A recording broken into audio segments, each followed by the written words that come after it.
My TDP యాప్లో top 8th rank. గతంలో మన టీడీపీలో కూడా 8th ర్యాంక్ వచ్చింది. అందుకు కారణంగా టీడీపీ సెంట్రల్ పార్టీ ఆఫీస్ నుంచి నిన్న కాల్ వచ్చింది, రాగలవనేసి. ఖచ్చితంగా ఇలాంటి అవకాశాన్ని మిస్ చేసుకోము, ఖచ్చితంగా వస్తామని చెప్పాము. వచ్చిన వెంటనే ఇక్కడ లోకేష్ బాబు గారు మాతో ఒక 1 అవర్ మా టాప్ 10 మెంబర్స్ని కూడా 1 అవర్ ఇంటరాక్ట్ అయ్యారు చాలా చక్కగా. పార్టీ సిద్ధాంతాలని, పార్టీ కార్యక్రమాలని, ప్రభుత్వ కార్యక్రమాలని ప్రజల్లో తీసుకెళ్లాలని చెప్పి, గతంలో వైకాపా గవర్నమెంట్ నాకు ఈ లోకేష్గా ఇలా తయారు చేసింది, మీరు అలాంటి పనులు చేయొద్దు, తప్పు చేయకూడదు, మనం జాగ్రత్తగా మన కార్యక్రమాలు తీసుకెళ్ళాలి, కక్షాదింపు చర్యలు తీసుకోకూడదు, ఎవరిపైన కూడా పార్టీ సిద్ధాంతాల మీద నడాలి.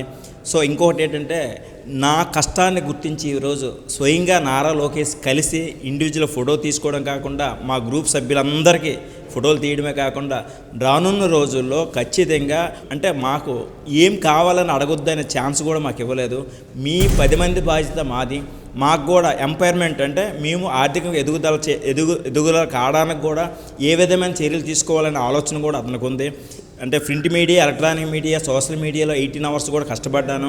ఇదేమి కెమెరా బాదుడే జిఎస్టీ తర్వాత చంద్రబాబు నాయుడుకి అరెస్ట్ చేసిన టైంలో కానీ ఏ కార్యక్రమం ఇచ్చినా నేను జోన్ 1లో చాలా ఫస్ట్ ప్లేస్ నేనే ఉన్నానండి.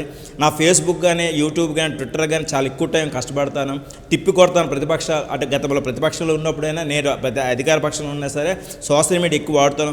సోషల్ మీడియాతో పాటు ప్రజల్లో డోర్ టు డోర్ క్యాంపెయిన్ చేయడం చాలా ఇష్టమండి. ఎందుకంటే పబ్లిక్ ఇంటరాక్ట్ అయితేనే వాళ్ళ బాధలు తెలుస్తాయి. దాన్ని గౌరవ శాసనసభ్యులకు కానీ, ప్రభుత్వం దృష్టిలో కానీ తీసుకెళ్ళడం మనకు సదావకాశం దొరుకుతుంది.